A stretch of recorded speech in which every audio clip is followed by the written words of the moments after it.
So, who's going to win the US election? Well, why don't we just wait and find out? But of course, the election is going to be rigged. Every election is rigged. The rigging takes many forms. One form of rigging is when the votes are not counted correctly, because with electronic voting, it's extremely easy to rig the vote. In fact, experts on voting have given testimony in person to say that electronic voting can be rigged. Also, it needs to be known that the people who manufacture the electronic voting machines have have their own political standpoint. So they guarantee the result. And of course, it only takes a very small, because of the nature of democracy, which is designed specifically to be divisive and to put people in different factions. Because of this, all elections will appear to be contested, i.e., in a democracy, 51% of people will be able to get their opinions over the 49% who are going to have to 4 or 5 years of abuse because they didn't get the additional 1% necessary to have a say.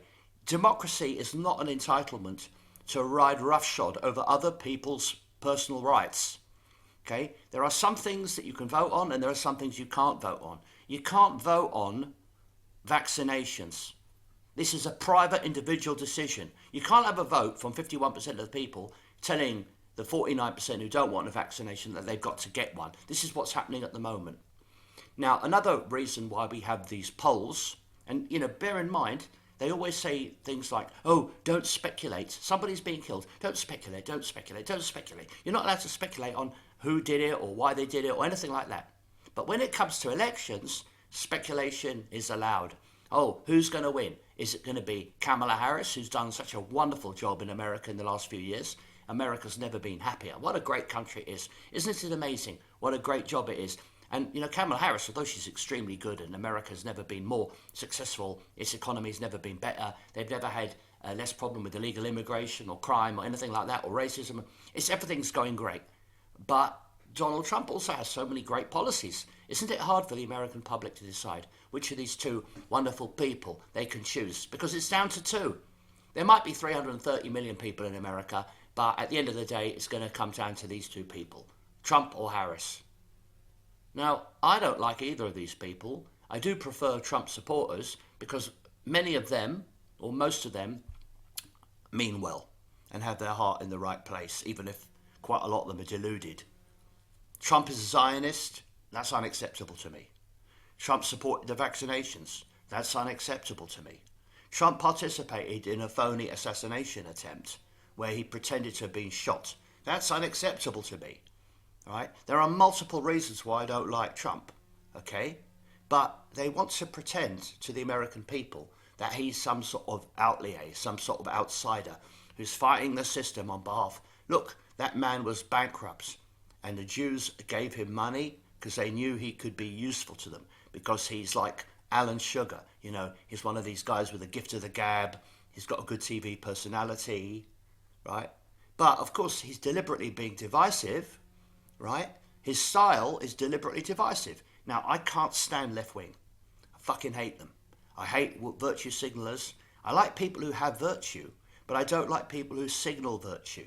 I've been lectured to by guys with good jobs about white privilege, right? I mean, I'm sure they actually believe it, right? And I know a lot of intelligent people. When I say intelligent in the sense that they can speak good English, intelligent in the sense they can hold down a demanding job, but very, very poor when it comes to critical thinking or seeing the big picture or joining the dots. All right, very, very poor. But because they've got a house and a car and a job and money in the bank, or at least numbers on their bank statement, because money doesn't even exist, right? People think they've got money. It's just numbers on a screen.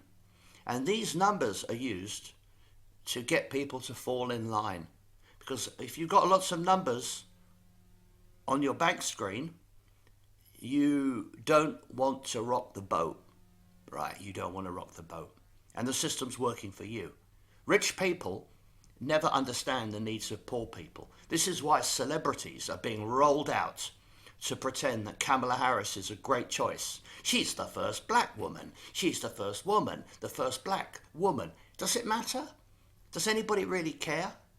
I would vote for Kamala Harris if I thought she was a genuine person, regardless of whether she's black or Indian or or, um, or Jewish. I'd vote for a Jewish person who was decent, a Jewish black woman. I'd vote for anybody if they were genuinely, from the heart, decent.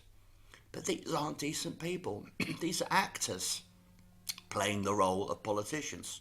Just like Zelensky, who was an actor who used to play the role of the Ukrainian president in a TV show. Think about it. It's a bit like having Sacha Baron Cohen elected as the president of Kazakhstan.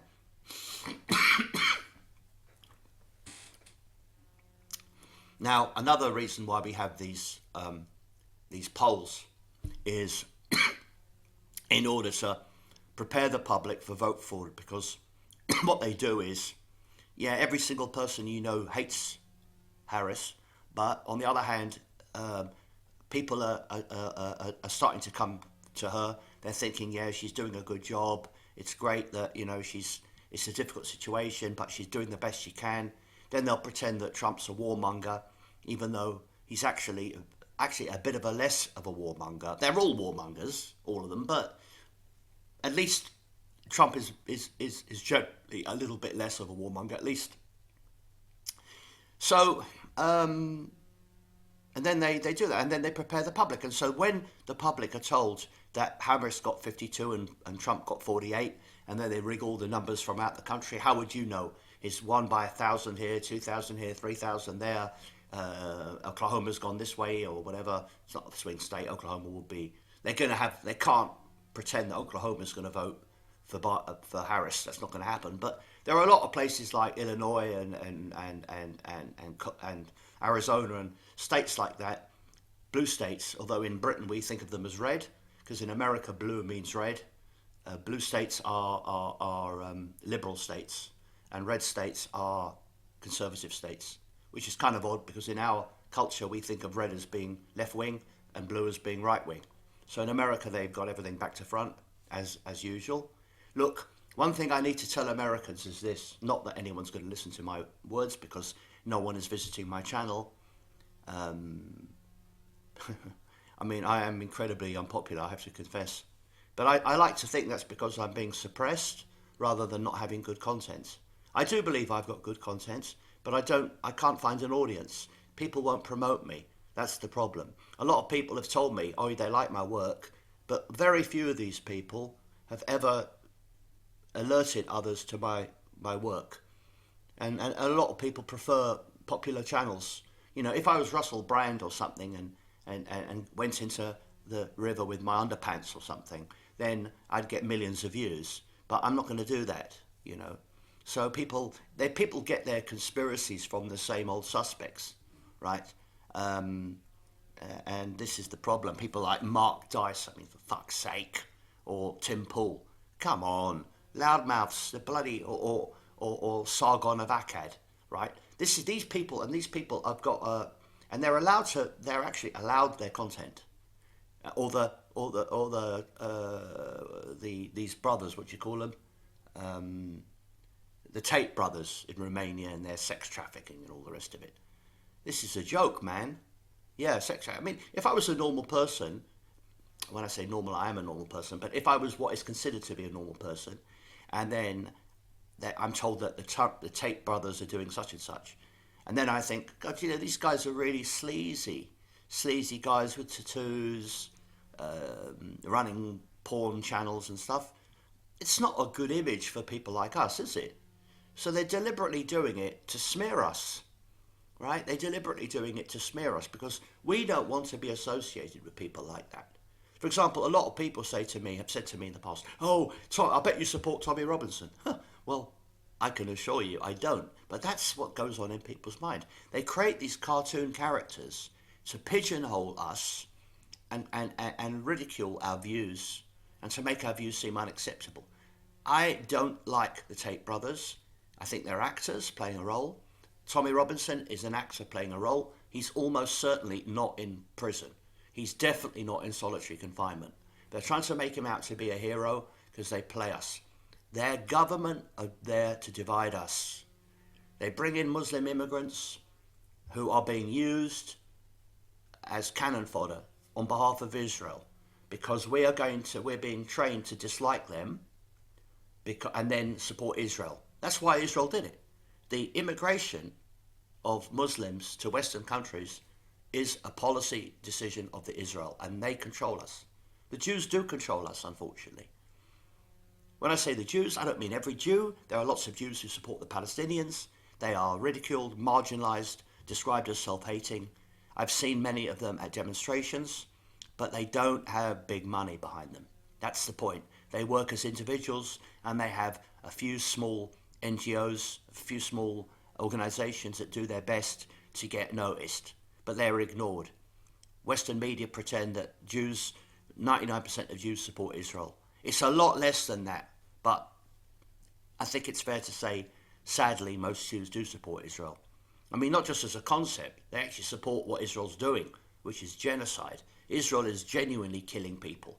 Israel is genuinely using children as human shields, locking kids up under so-called administrative detention. Sorry, I know one of my, not exactly followers, I can't say, I don't have any followers, but one of the people who occasionally look at my work online has claimed that I don't stick to a topic, and I think that's a fair point. I don't. But I don't have much time. Obviously, all of these issues are connected. Zionism, vaccinations, climate change, surveillance, 5G, the EU, World Economic Forum, CDC, additives in food, fluoride, flat earth, moon landings. Every single one of these issues is linked. So I go off on a tangent quite often, and I hope you can forgive me for that. I do think my content is good. Because I've spent most of my life alone, I'm good at thinking for myself. I have to make conversations with myself. I don't talk to myself, you'll be pleased to learn. But I do have to think for myself, and it has made me, I think, a much more intelligent person. I don't have to, if you've got like 3 or 4 brothers, in a way you're kind of forced to conform to their viewpoints, because otherwise you'll get beaten up or something, especially if you've got older brothers. Whereas I have always had the ability, and also I don't care what the popular opinion is. I don't base my opinion on what other people think. Why do you think they try and create popularity, right? For example, if you go to the Daily Mail website and you search for Israel, if you do anything to do with Israel, 95% of people appear to support Israel. Now, I think this is probably because the votes are being rigged, because they do rig votes. I mean, I when I was on YouTube, I had an upload with no views and 10 dislikes. How does that work? Yeah. So we're being tricked. The phony polls. First of all, there's no need for polls. In fact, why can't we just wait and find out who won? Why do we have... Let people make decisions on what they want, not on what other people want. And then, of course, in the UK, we have this problem all the time, which is, well, I better vote for B because if I don't, C will get in. Yeah? You don't really want to vote for B, actually you want to vote for A. In Britain, you can't actually vote for your preference because it will be a wasted vote. Yeah? You have to vote. 99% of people are kind of forced to vote either Labour, Conservative, Liberal Democrat or Nationalist Party. Those are the only real choices. I mean, Reform got, I think, 9 million votes. I don't know how many million, 4 or 5 million votes. Probably would have got even more. I mean, Reform are shills. 100% shills. Farage is a shill. But again, Farage was involved in a fake plane crash. Just before I think it was before the election, don't know, maybe 12, 14 years ago, there was an election where, and he was campaigning the day before the election, which isn't even allowed, with a plane in the middle of nowhere with a banner. I mean, it wouldn't even be worth getting into, there's no benefit from that.